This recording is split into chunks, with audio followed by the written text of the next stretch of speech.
Welcome, everybody, to the Musician Mastery Summit, your #1 online summit to help you thrive as an independent artist. Once again, I'm your host, Aaron Wolf, and today we have a very special guest joining us, Tyler Smyth, and it is Smyth, which we had a little bit of a typo on our promo material. Sorry about that, man. But if anybody's wanting to connect with him, it's with a Y. I'm sure that's probably happened to you a million times. So it happened at my graduation, man. So cool, you're not the first. So Tyler's a vocalist in Danger Kids. He's a music producer, Topline songwriter, and a professional band builder, which is super unique. I think I haven't really come across anyone else who does that. I came across him in an ad actually got served to me from his partner, and then following up with that, I saw he has an awesome group and everything. You're going to get a chance to plug that so everyone can gain value from there. Great. But for anyone who hasn't done the homework, what's your background and how did you get started in the industry, man?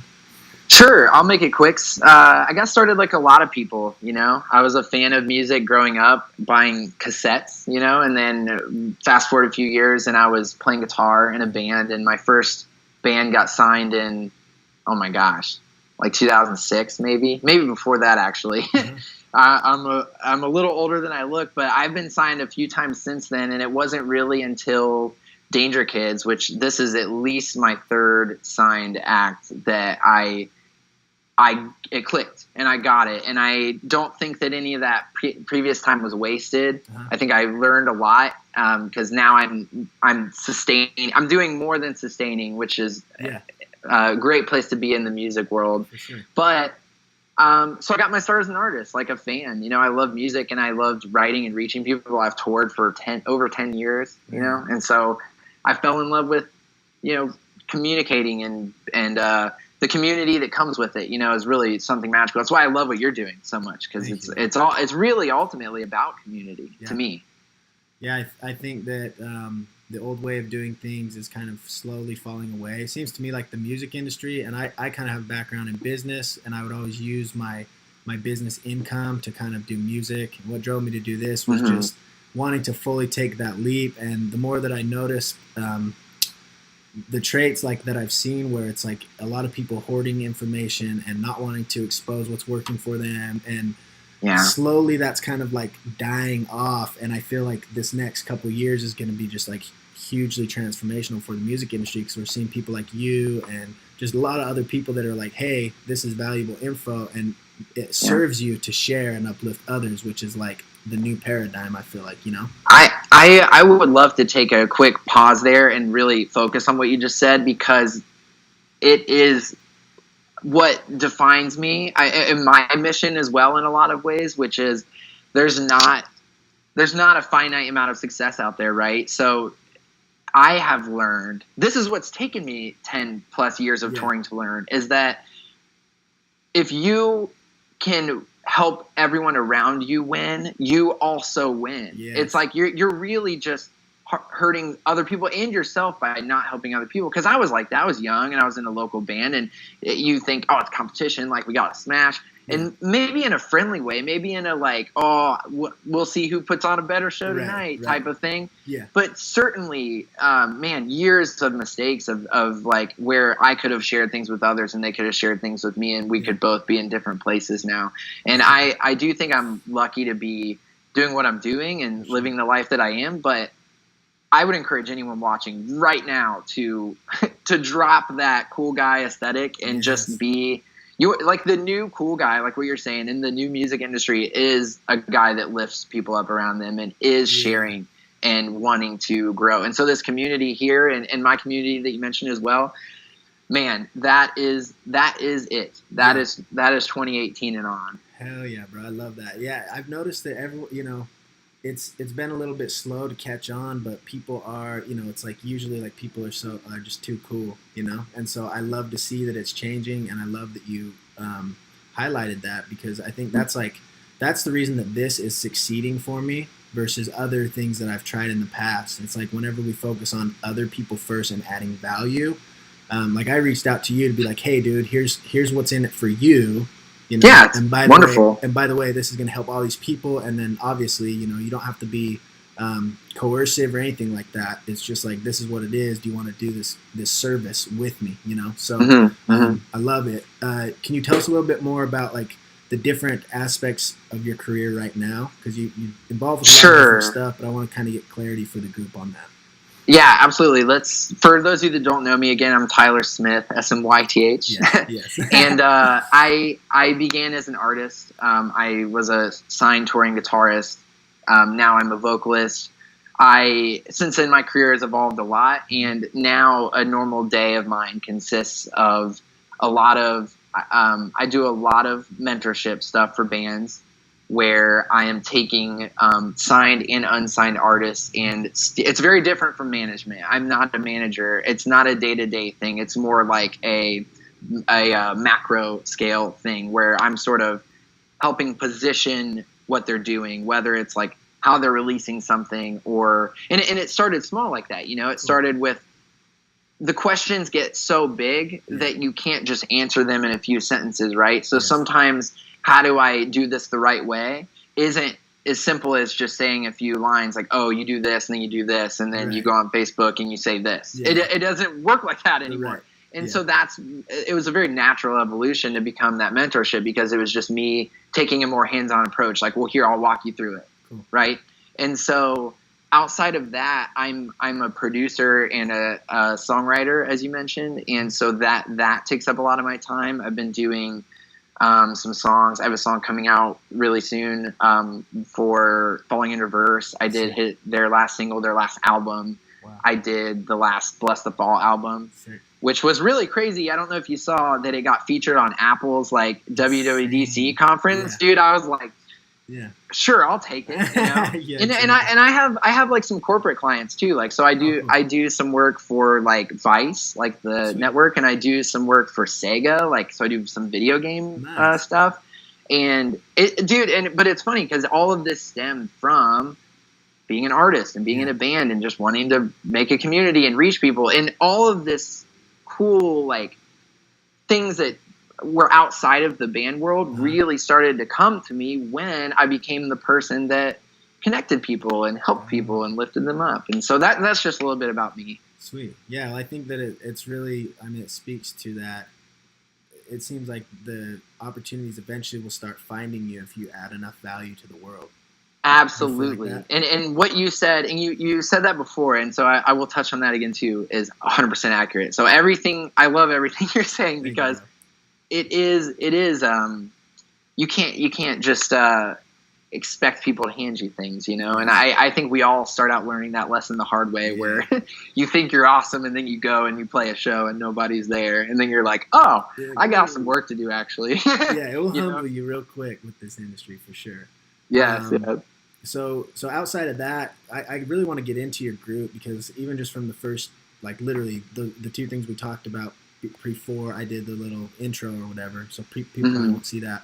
I was literally in that group for just a few minutes, and it's like two huge value bombs. I was like, damn, that is a different way of thinking about this. So like, what was it that started the group, and is the group the same as Band Academy last? Sure. Trying to bring clarity to all those different things you're doing? So yeah, let me explain. So the group was it's so interesting, because the group was, in my mind, the next natural evolution, because it became, I was the artist, then I became the producer, and the producer would sit in the room and really grow close to the bands over the course of a month to 2 months. You feel invested in the songs, you want them to win. You all of a sudden you really want to see them go out there and win. And so they would be like, you know, which song do you think is the single? Which one are we shooting the video for? And then that becomes like the trust develops, right? Yeah. But that's hard to scale, because how do you go from doing that how do you go from doing one album a year to 10 albums a year to 1,000 albums a year? It's just, it's physically impossible. So the group became a thing where I was like, well, if one person has this question, I bet a lot of people have this question. And I think everyone deserves the answer, right? Because if we all have access to the same knowledge, the only thing that's going to separate us is our drive, right? And our talent, ultimately. And their talent is even subjective, because what I might consider talent, you might not. And so really it comes down to like, you, right? So how hard do you want to push? Like if we all know there's 3 right ways to do this and you pick the one that you think fits you the best, how hard are you going to go, right? How lucky are you going to be? How good is your timing going to be? But ultimately, you can't have a level playing field unless everyone was equally informed. And so I wanted to make the group so that everyone had access to this information. And then out of that, so I've been working on Band Academy, which is the next evolution of everything, for over 3 years with my best friend, Joey Sturgis, who you mentioned. And he's a producer turned entrepreneur. And so we connect on so many levels. And I had pitched this idea to him forever ago, and he just dove right in, like, which was the most it's very like validating feeling, right? Because I love the guy, and obviously he's very successful, and I trust his talent. And so I thought it would work, and I thought it was good, and it reminded me of me, the artist, you know. And to anyone watching who I assume are artists, in the beginning you're sitting at home, and you kind of have to be like your own little like Kanye West in a way. You have to sit there, and what I mean is you have to sit there and say, man, I think I'm good at this. Like, I think I have something. Because you have to be your own hype man, you know, is what I'm saying. And so eventually things happen. Like maybe you get signed and you go, man, see, someone else thinks I'm good too. Like, and it feels good, and not in a cocky way. Everyone deserves, I hope everyone has that feeling. And so I had that feeling in that moment. And we've been working on Band Academy for about 3 years. And this month, actually, we are launching what we call our early adopter program, which is almost like the beta version of Band Academy that's to a limited number of people. And we're being very, very picky about the process, because we want bands that are really highly motivated, already moving, because we want to know that what we're doing is adding not only a ton of value, but it just flat out works. And I think once we can prove that to them and ourselves, then we launch, right? And so as it is now, we will have the early adopter program open for about a month or 2 months. And if all goes as planned, that will open up to the public, which is the next evolution, which is much more than just access to information. It's like it's like access to opportunity. Sick, cool. And within that, do you do like do you do consulting and stuff like that as well, or is it just mainly just through the group?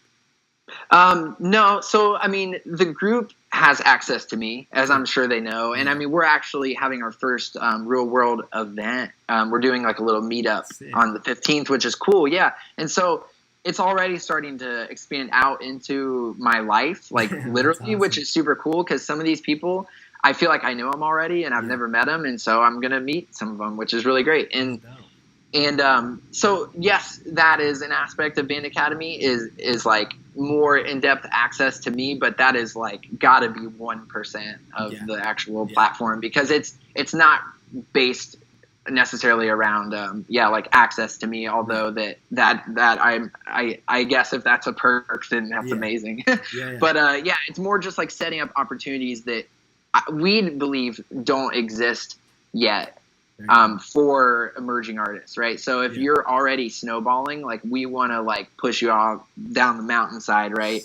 And just sort of speed up the process. But it's sort of just, I don't want to give too much away just yet, because it's sort of like we want you to, if I'm allowed to make a little quick plug, if you're interested, just go to bandacademy.com/early. Cool. And there's a little bit of information and you can fill out to sign up, and where we are actually emailing out, we're sort of like slowly releasing all the stuff we're really excited about. Cool. And I only stay protected because we've been working on it so long, and I'm very passionate about it. But I will say there's partnerships all across the board with PR agencies, magazines, record labels, management companies, booking agents, and it's going to provide a lot of opportunity for a lot of talented people that maybe don't have their voice yet. That is awesome. So it's mainly like you're being more selective of who you'll let in, and it's not just the access to the knowledge, but you're actually, since you're so selective, you felt okay to, branch out and like allow access to some of those relationships that you've built. Yes, exactly. And I think that just like the information that you mentioned, that a lot of people would find value. I think a lot of people would also find value in the relationships that we've built, where, maybe so the information is there to get the artist to a level where they can really benefit from the Band Academy program. That's what it is. So. Very cool. So that kind of gets people geared up and ready to go to where they're actually able Yeah. to take advantage of the other stuff. Sweet, man. So Yeah. so then that's 2 groups then. Yeah. Well, there's only going to be one Facebook group at the moment, but yeah. Cool. Yeah. If it's all about the Last Man Standing group right now. Okay, cool. So so that's what led you to creating that stuff. A little bit more on that. What are the big opportunities that you see artists and bands overlooking that they should be capitalizing on? I'm sure there's a ton, but That's a great question. What comes to mind? Yeah, there is. There's definitely a ton, but let me see if I can. This is that's a multifaceted question, Yes. but I do have a multifaceted answer. Would be something like, I think that bands are easily overwhelmed, right? Because you feel, especially maybe not you, but when you're young and you don't have access to the information that you are providing for people, for example, it feels really overwhelming because you're like, I need an album and I need a fan base and I need 10 music videos and I need a tour and it all seems so unachievable. Yeah. And it's obviously not unachievable because people do it every day. So I think that one of the things that I would like to see, like a big opportunity, would be for bands to, like, it sounds simple, but maybe focus on one problem a week, right? So maybe it's like, you know what, we just launched this new single, and this week I'm going to focus 100% on pushing up our Spotify plays, right? That's a focused goal that is way more actionable and way more achievable than everything else I just mentioned, right? So if you spend a whole week and you're like, all right, I'm going to drive traffic to Spotify, and specifically, you can get as specific as you want. Maybe this song on Spotify, and so there's multiple ways to answer that because you're going to be driving traffic that way. But maybe you spend that week really upping your Spotify game. Then the next week, maybe you're like, you know what, this music video is awesome. Or maybe next week you're like, I'm going to try to reach new fans this week. So all this week, I'm going to try to bring awareness to people that have never heard of me and see how many of them I can get, to get in on my story, right? My band. And then maybe the next week you're like, all right, well, I've got some new fans and they maybe haven't seen this old music video that I think is really good and really exemplifies our band. So this week I'm going to drive traffic to this thing. And I just think that being a little bit more easy on yourself and like actionable in your, if you have, a realistic goal, you can have better outcomes, I think, because you can expect things. You can set like a benchmark that's way more achievable than I need to tour an album and a video. Like, yeah, you do, but like one day at a time. Right. So maybe I would like, I know that maybe doesn't seem like the perfect answer for what you're looking for, but I think it's a very obvious opportunity because it's right there in front of everyone, right? It's called a piece of paper and a pen. Like just write down the line. I'm going to get YouTube views. And then underneath of that, write all the ways that you're going to do that. And then just for a week, just do it. Maybe just one a day, because even that's going to be more than you're doing right now. Because right now you're sitting there like twiddling your thumbs, wondering like how you're going to do all these things. Yeah. I think overwhelm is a big setback. I know that it's the paralysis by analysis thing, right? Where you're like so overwhelmed. Ooh, I like that. You're seeing everybody doing different stuff, and it's like, what's he doing? What's he doing? What are they doing? Oh, this is what they did. And one thing that I noticed when you went through that and explained it, you were able to just kind of like riff off the top of your head to just come up with those things. But it's because you've been through that thought process so many times. Oh, yeah. I've thought this to the moon and back, man. Yeah. So that's why I love these questions. I can tell that you have too, because of the way that you're asking questions that will get me to say things that are very useful to people watching. And I think that's awesome because I don't know. I want it to be actionable, right? And I know you do too. Yes. You want it more than anyone. Yes. So I'm trying to relay those answers to you in something that someone can literally do today. And I hope you do. If you're watching, get that piece of paper out, man. I'll bomb you with stuff by the time this interview's over. So one other thing too that was dope, you just said it was quantifiable what you said, right? So you can actually look at your goal at the end of that week and say, did I do this or did I not do this? Yeah, and then it's very clear like what worked and what didn't, right? So you might do a thing every day and you might do 6 things that don't work, but if you do this one thing that worked, that's it. right? That's now you know, and you don't have to do those 6 things anymore. And getting started is always the hardest part. I mean, I know that's an old saying or whatever, but it just is like like going on tour and playing the show isn't the hard part, right? That's the reward for all of your hard work, because the hard part was picking up your guitar, right? The thing that took years and years. Like, and it's funny because you're here now, so you don't think of it as work. But I'm here to tell you that your career will feel the exact same way a few years from now. You'll be like, oh, it didn't, now that I look back, it didn't really feel like work. But ultimately, it is. You just have to not be so hard on yourself. Like I love that paralysis by analysis. Is that right? I love that, because that's how it feels now, but that's not how it feels a few years, a year or even from now. A lot can happen in a year. Like I went from sitting at home, literally staring at my ceiling, not in a band, to literally having played, I toured Australia, Japan, Europe, US tours, all in 1 year. You know what I mean? And I recorded the album myself. Like, what if I can do it? What's stopping someone else from doing it? Man, and that's so important for people to hear. And that's the most. I think the biggest gift we can give people if we are having success is to be like, yo, I did this. And, if you are the right type of person and you have talent and all these different things and you just go for it, it will end up working out. So that's a huge one, man. So that's tons of value there. I wanted to get a little bit more specific on, and I know there's probably not any like set way, but if you were to have just finished recording some music, you got it mastered, all that's done, the product is good and all that, what are some actionable steps that you would recommend bands taking leading up to a release? And it doesn't have to be the only way to do it, but like what are some general... So I can answer this really quickly. So like what you are mentioning is actually something I get asked a lot, because I think it's such a like Pandora's box, because no one knows what's right, and what's right for you isn't necessarily right for me.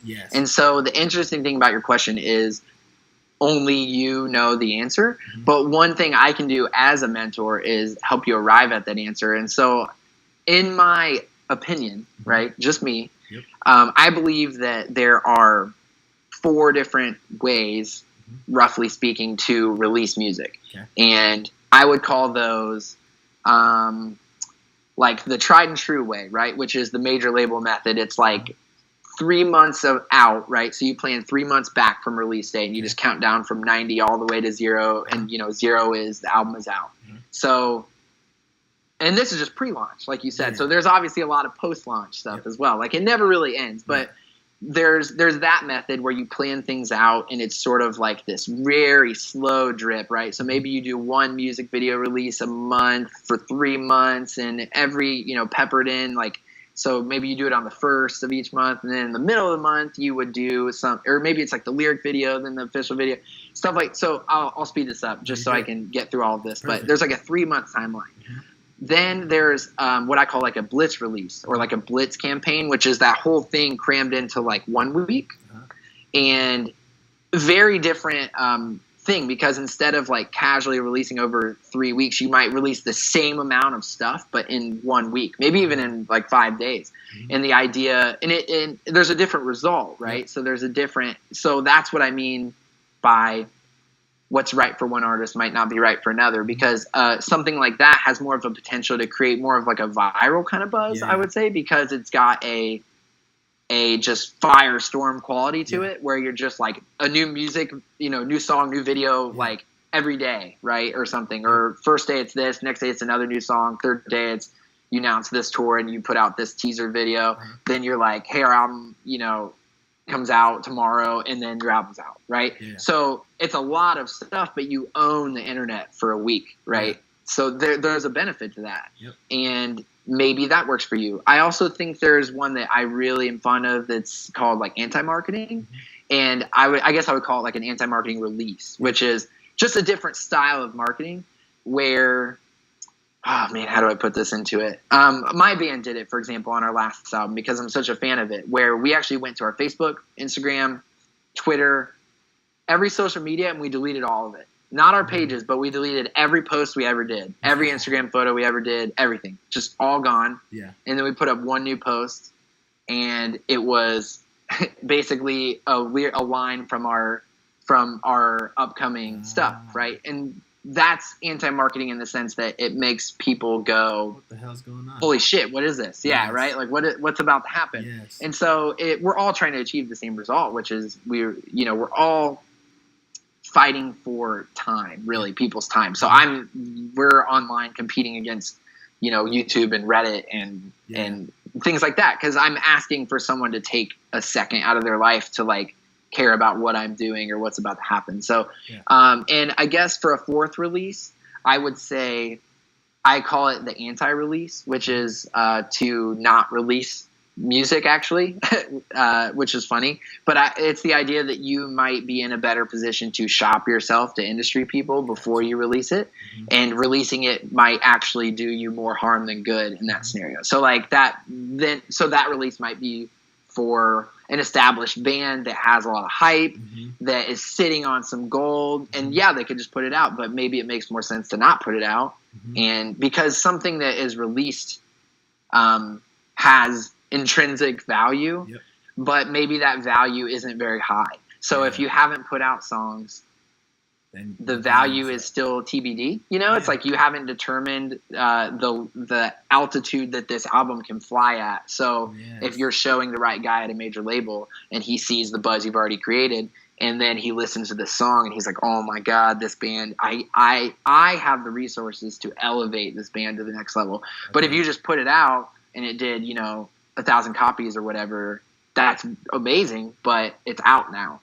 So you sort of like, you blew it right there. So, and there's always exceptions to all of these. I'm trying to cram it into one tight knit answer for you, but ultimately I think the answer to what you're asking about, like actionable steps, is to have a plan, is what I would say. I would say don't, put as much effort into releasing as you did creating. So when you're in the studio, you're sitting there, and I know, because I do this, I've been the artist.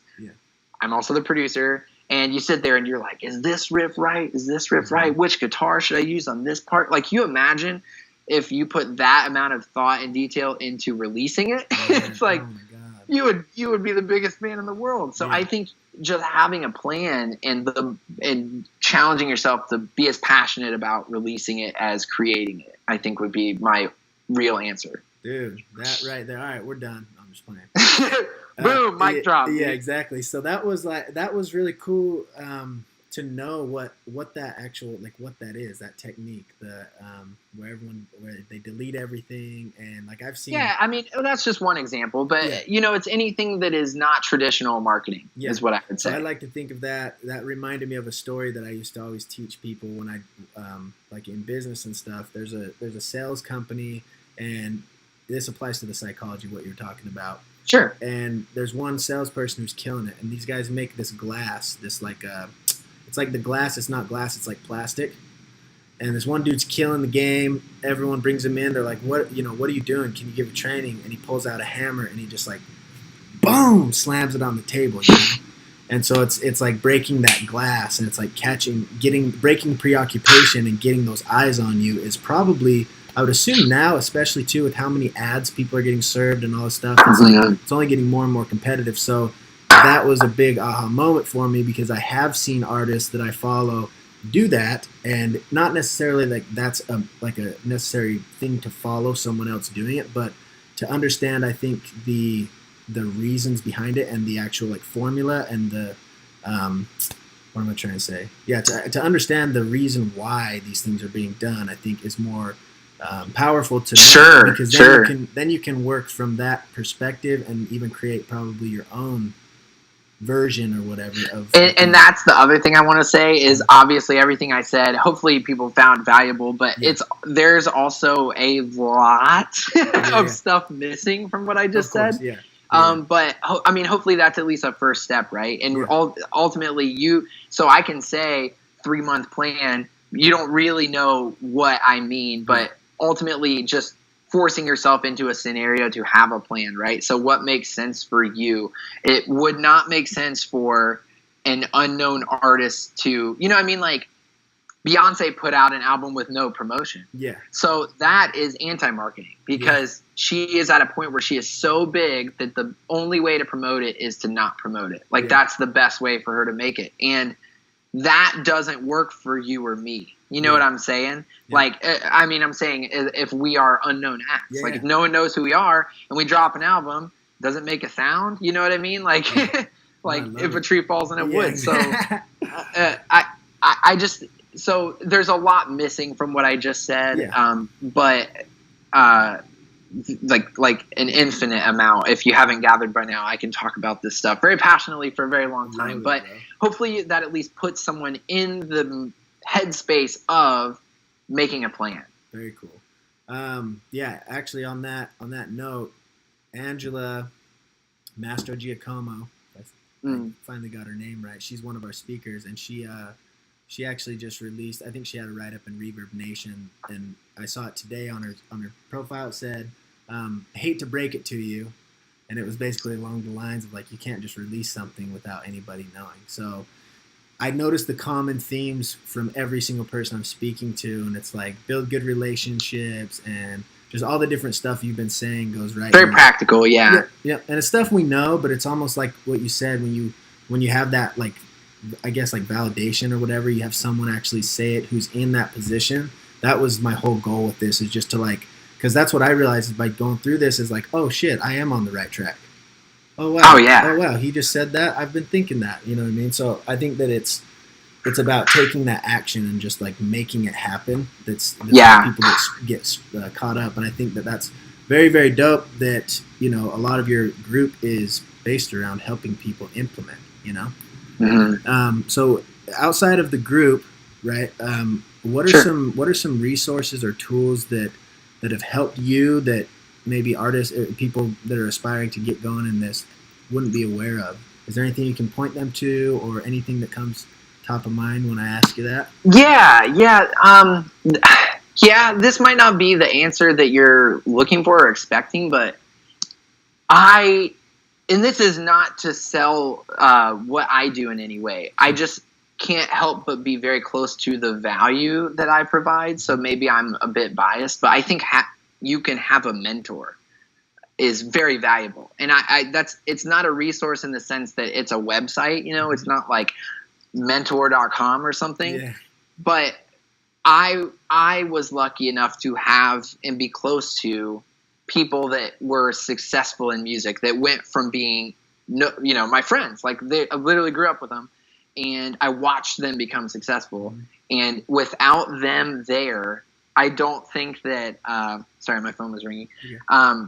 Without having access to that, I don't know that I would know that success even existed. Yeah. Because I'm not close to it, and I never was prior to this, you know, part of my life or whatever. So if I hadn't seen people put out music and the shows go from 5 to 10 to 50 to 100 to thousands, and then see these people go on tour and come back with serious money, I would be part of the people that say, oh, there's no money in music, because I've never seen it, right?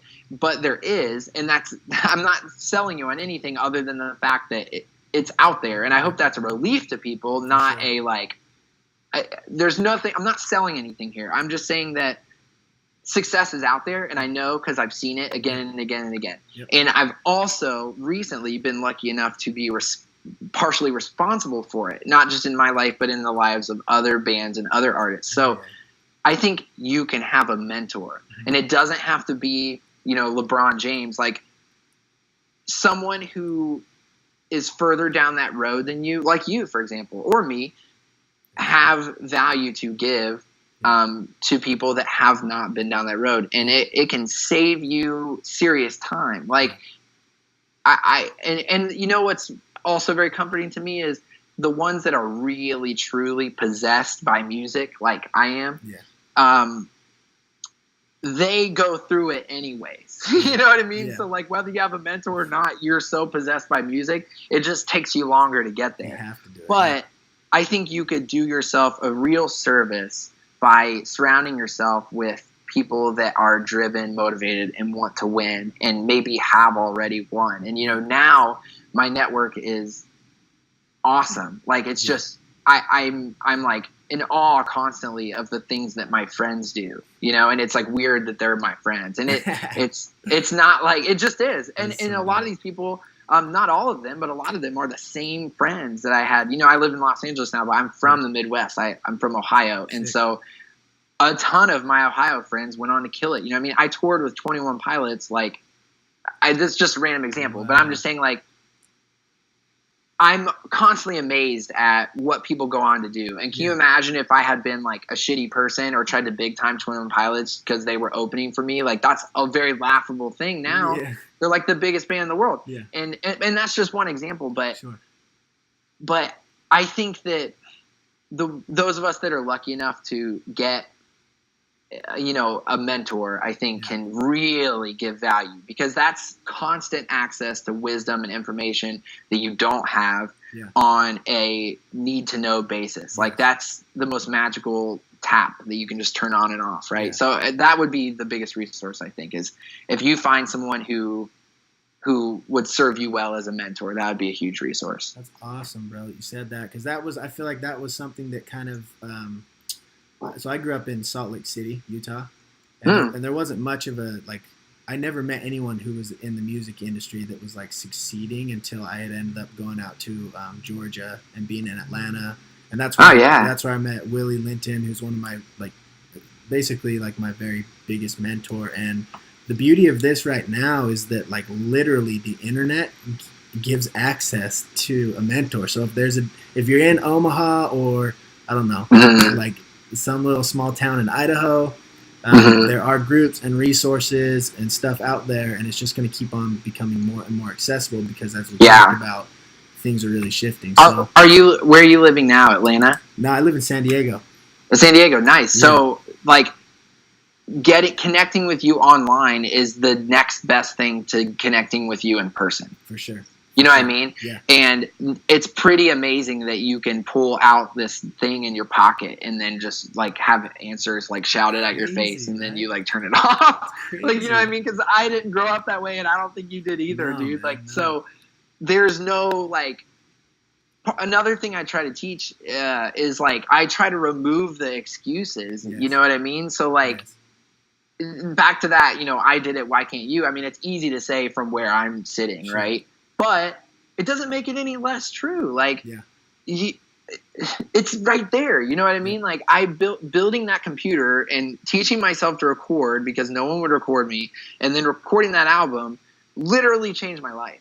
And sometimes having a mentor and having him say something that makes you do something a little bit differently, that leads to the next thing will change your life. Like, and I'm biased, because I say that from the perspective of I see it constantly. Sure. And I think that the skeptical people have never seen it. And so, of course, they're skeptical. I was skeptical. And then my friends would go on, you know, Warped Tour and come back, and my standard of living would go up, right? Because I lived with these people. So it'd be like, new car, new couches. Now we're drinking top shelf stuff. You're like, damn. We're just kids. You know what I mean? Like, why?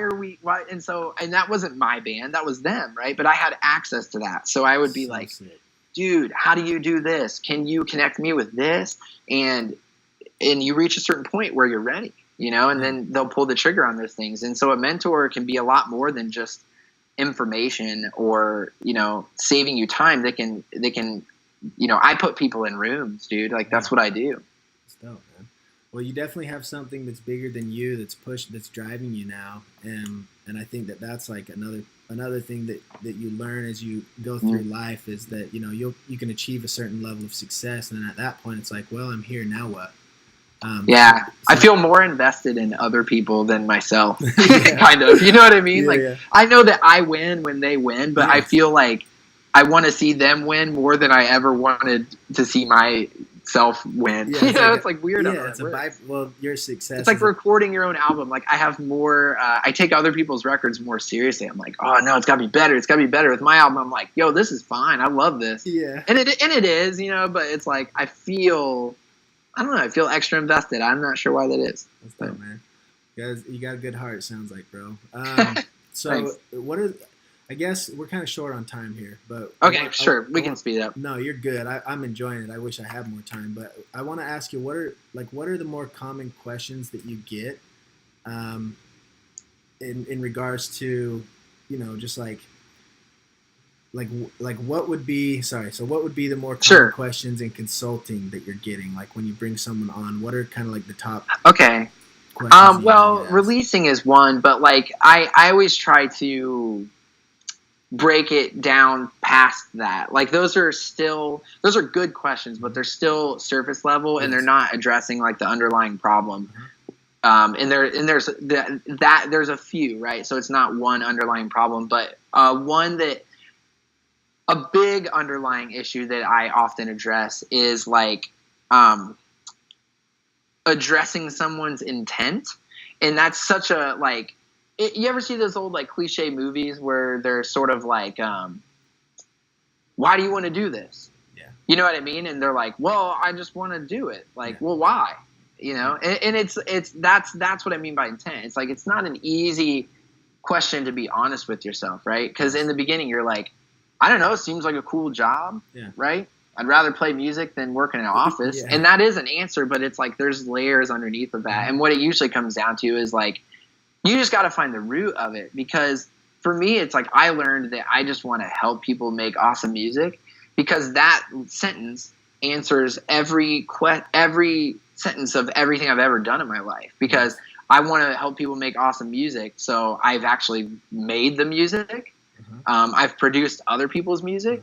Now I mentor people in a way that they can create good music. Yeah. And I even like have built tools that help, producers make good music. So it like fills that one sentence, addresses all those things. And so that is my intent at the end of the day. So I guess there's like a lot of my consulting is just a lack of understanding that stuff. So it's like the question is, why is my band blowing up? But I would be like, okay, well, who is your band for? Yes.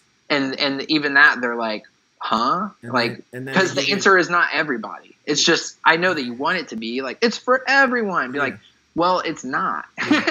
Like you can say that all you want, but it doesn't make it true. And so these are all like slightly different layers, but I think that a lot of what I get asked is like, why is my band blowing up? How do I release an album?